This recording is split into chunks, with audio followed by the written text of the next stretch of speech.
சாய் பக்தர்களுக்கு என் அன்பு வணக்கங்கள். ஓம் சாய்ராம். என் அன்பு குழந்தையே, முதலில் என்னை நீ மன்னித்து விடு. சாயப்பா, மன்னித்து விடு என்று கேட்கிறீர்கள் என்று நீ நினைக்கலாம். உண்மைதான். என்னை நீ மன்னித்து விடு. இத்தனை நாள் உன்னை கஷ்டப்படுத்தியதற்கும், இன்னொரு நபர் உன்னை மனதால் காயப்படுத்தி விட்டதற்கும் என்னை நீ மன்னிக்க வேண்டும். ஏன் தெரியுமா நான் இப்படி சொல்கிறேன்? ஒரு நல்ல முடிவோடு தான் உன்னை சந்திக்க நான் வந்திருக்கின்றேன். காரணமில்லாமல் உன்னை தேடி நான் வருவது இல்லை. இப்பொழுது மிகப்பெரிய ஒரு விஷயத்தை நடத்தப் போகிறேன். அதற்கு முன்பு சில விஷயங்களை பற்றி உன்னுடன் பேச வேண்டும். உன்னுடைய மனதில் என்ன இருக்கிறது என்பதை நான் நன்றாக தெரிந்து கொள்ள வேண்டும். அதற்காகத்தான் வந்துள்ளேன்.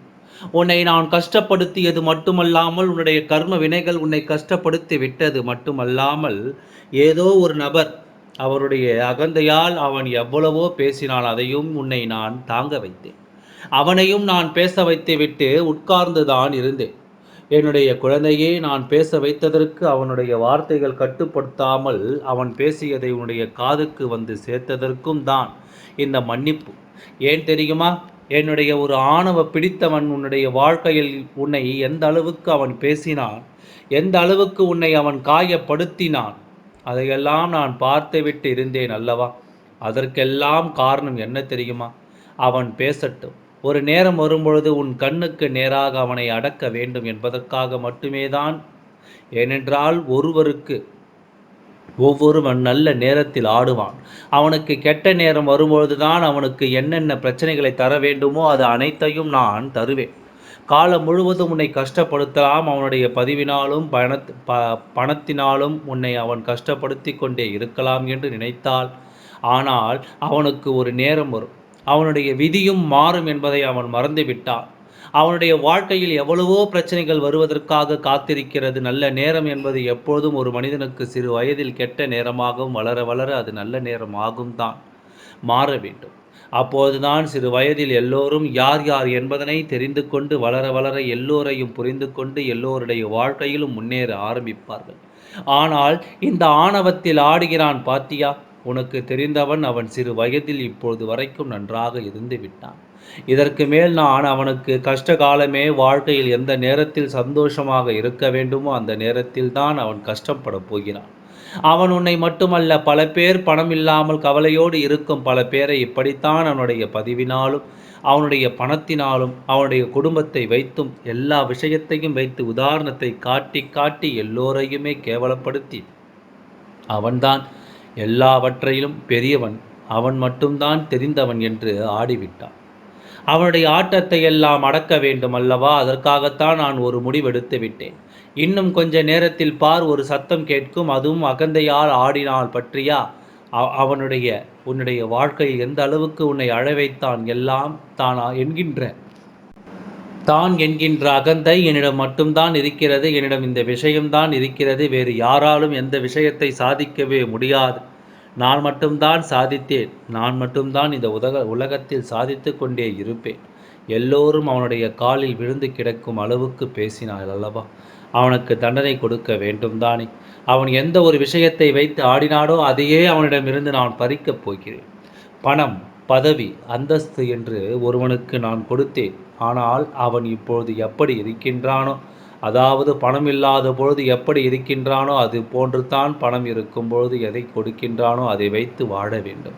அதை வைத்து மற்றவரை கஷ்டப்படுத்தவும் கூடாது. தான் நடந்தான் எல்லாம் இருக்கிறது என்று ஆடவும் கூடாது. இப்பொழுது ஒரு மனிதனுக்கு பணம் இல்லாத பொழுது எதையும் காட்டிக்கொள்ளாமல் எப்படி வாழ்கிறானோ அதுபோலத்தான் பணம் இருக்கும்போது எதையும் காட்டிக்கொள்ளாமல் அதே தன்மையோடும், அதே பாசத்தோடும், அதே அன்போடும் இருக்க வேண்டும். நமக்கு கீழேதான் என்று நினைக்கவும் கூடாது. அப்படித்தான் அவன் வாழ்ந்து கொண்டிருக்கின்றான். ஆனால் இன்னும் கொஞ்ச நேரத்தில் விதி விளையாடப் போகிறது. ஒரு உதாரணத்திற்கு ஒரே ஒரு முறை ஒரு கதை சொல்கின்றேன், சொல்லட்டுமா? ஒரு மீன் விற்கும் ஒரு பாட்டி இருந்தார்கள். அந்த பாட்டிக்கு ஒரு வண்டி வாங்க வேண்டும், அதாவது ஆட்டோ வாங்க வேண்டும் என்று தோன்றிக்கொண்டே இருந்தது. ஏனென்றால் அவள் தினமும் ஆட்டோவுக்கு பைசா கொடுத்து கொடுத்து போவதற்கு நமக்கு ஒரு ஆட்டோ இருந்தால் நல்லபடியாக இருக்குமே என்று அவளுக்கு தோன்றியது. அவள் மீன் விற்கும் காசு எல்லாவற்றையும் சேர்த்து சேர்த்து வைத்து அவள் என்ன செய்தார் என்றால் ஒரு ஆட்டோ வாங்கலாம் என்று நினைத்து கொண்டிருந்தாள். கனவுகள் வரும்பொழுது சரி, எப்பொழுதும் சரி, அந்த ஆட்டோ வாங்குவது போல, ஆட்டோ வந்து இருப்பது போல, அதில் பயணம் செய்வது போல இப்படியே அவள் வாழ்ந்து கொண்டிருந்தாள். திடீரென்று ஒரு விசேஷ நாளில் ஒரு பேப்பரை பார்க்கின்றாள். ஒரு பேப்பரில் என்ன இருக்கிறது என்றால், இன்று மட்டும் 50,000 ரூபாய்க்கு ஒரு ஆட்டோ வழங்கப்படுகிறது. அது இன்று மட்டும்தான் விற்பனைக்கு விற்பதாக இருக்கிறது.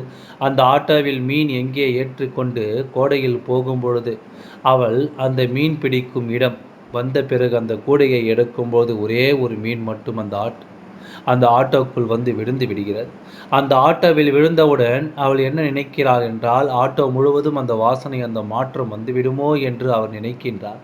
அதற்காக திடீரென்று இனிமேல் நான் இந்த மீனை விற்க மாட்டேன் என்று நீ எல்லாம் தூக்கி போட்டு விட்டு ஆட்டோவை நல்லபடியாக குறைத்து அந்த ஆட்டோவில் அவர் காசு இருக்கும் வரை நல்ல சுத்திர எல்லா இடத்திற்கும் இந்த பாட்டி போய்கொண்டு வருகிறது. அந்த பாட்டிக்கு தன்னுடைய ஆட்டோ இருக்கிறது என்று அகந்தை, மிகப்பெரிய அகந்தையாக இருக்கும்போது ஒரு நாள் ஒரு இடத்திற்கு போகும்பொழுது கண்முன் தெரியாமல் அந்த ஆட்டோவை வேகமாக ஓட்டும்பொழுது மலை உச்சியிலிருந்து ஓடிக்கொண்டிருந்து இருக்கும் ஆட்டோ அதனுடைய செயலிலிருந்து மேலிருந்து கீழே விழுந்து விடுகிறது. ஒன்றுமே இல்லாமல் ஆகிவிடுகிறது. என்று இதை விடக்கூடாது, அது இருக்கிறது என்று அதை விடக்கூடாது. ஒரு பொருள் கிடைத்தவுடன் அந்த பொருள்தான் எல்லாம் என்று ஆணவத்தில் ஆடக்கூடாது. எதுவும் இந்த உலகத்தில் நிரந்தரமானது அல்ல. எப்பொழுதும் வரும், எப்பொழுதும் போகும் என்பது யாருக்கும் தெரியாது. எப்பொழுது எப்படி பணம் இல்லாத பொழுது இருக்கின்றீர்களோ, ஒரு பொருளை வாங்குவதற்கு முன்பு எந்த ஒரு மனநிலையில் நீங்கள் இருக்கின்றீர்களோ அதே போலத்தான் அந்த பொருள் கிடைத்த பிறகும், அந்த வாழ்க்கை கிடைத்த பிறகும் இருக்க வேண்டும். ஒரு மூலையில் உட்கார்ந்து அழுகுவதும் எந்த விதத்திலும் அது நல்ல ஒரு குழந்தைக்கு அழகு கிடையாது. உன்னுடைய வாழ்க்கையில் நீ ஒன்று தெரிந்து கொள்ள வேண்டும். எப்பொழுதும் ஒரே மாதிரியான விஷயத்தை பார். ஒரே மாதிரியான வாழ்க்கை என்பது எப்படி வேண்டுமானாலும் மாறும். உன்னுடைய மனதை இப்பொழுது தோன்றுவது என்னவென்றால், என்னை அழ வைத்தவன் நிச்சயமாக அழ வேண்டும், அவனுடைய அழுகையை நான் பார்க்க வேண்டும் என்பது நிச்சயமாகவே அதுவே நடக்கும். என்னுடைய குழந்தையை கேட்டு நான் எதுவும் இல்லை என்று சொன்னதில்லை. ஆனால் அதற்கு நேரம் வரும்போது தானே உன் கண்ணில் பாட்டும். அப்படியும் அவனுக்கு நல்ல நேரம், அவருடைய வாழ்க்கையில் இருக்கும் நல்ல நேரம் ஆனது முடிந்து விட்டது, கெட்ட நேரமானது துவங்கிவிட்டது. உன்னுடைய வாழ்க்கை கெட்ட நேரம் அல்லது முடிந்து விட்டது, நல்ல நேரங்கள் ஆனது துவங்கி விட்டது. இனிமேல் உன்னுடைய வாழ்க்கையில் துவங்கும் ஒவ்வொரு விஷயங்களும் இன்பமான விஷயங்களாக இருக்கும். யாரை கண்டு மகிழ்வதும் இல்லை, யாருடைய ஆட்டத்தையும் இனிமேல் நீ பார்க்க போவதும் இல்லை. உன் வாழ்க்கையில் எல்லாம் இருக்கும். பணத்தை வைத்து ஆடுபவர்களுக்கு ஒரு நாள் அந்த பணமானது பறிபோக, வாழ்க்கை வைத்து ஆடுபவர்களுக்கு ஒரு நாள் அந்த வாழ்க்கை இல்லாமல் போகும். எதையும் வைத்து மற்றவர்களை கேலிக்கு ஏதாவது செய்யக்கூடாது. எப்பொழுதும் தெய்வத்தை நினைத்து பாருங்கள். யார் கொடுத்தது? தெய்வம் கொடுத்தது. தெய்வத்திற்கு கொடுக்கவும் தெரியும், எடுக்கவும் தெரியும். அதனால் இருப்பதை வைத்து சந்தோஷமாக வாழ்க பழகுங்கள். கண்டிப்பாக உங்களுடைய வாழ்க்கையில் ஒவ்வொரு இடத்திலும் நான் இருப்பேன். சதா சர்வ காலமும் இந்த சாய் அப்பாவாகிய நான் உங்களுக்கு துணையாகவே இருப்பேன். நம்புங்கள், எல்லாம் மாறும். மற்றவருடைய வாழ்க்கையை மாற்றும் எனக்கு நிச்சயமாக உன்னுடைய வாழ்க்கையை நல்லபடியாக சரி செய்து உன்னை வாழ வைக்கவும் தெரியும். நான் இருக்கும் பொழுது எதை பற்றியும் கவலைப்பட வேண்டாம். எல்லாம் நல்ல நன்மைக்கே. ஓம் சாய்ராம். நன்றி, வணக்கம்.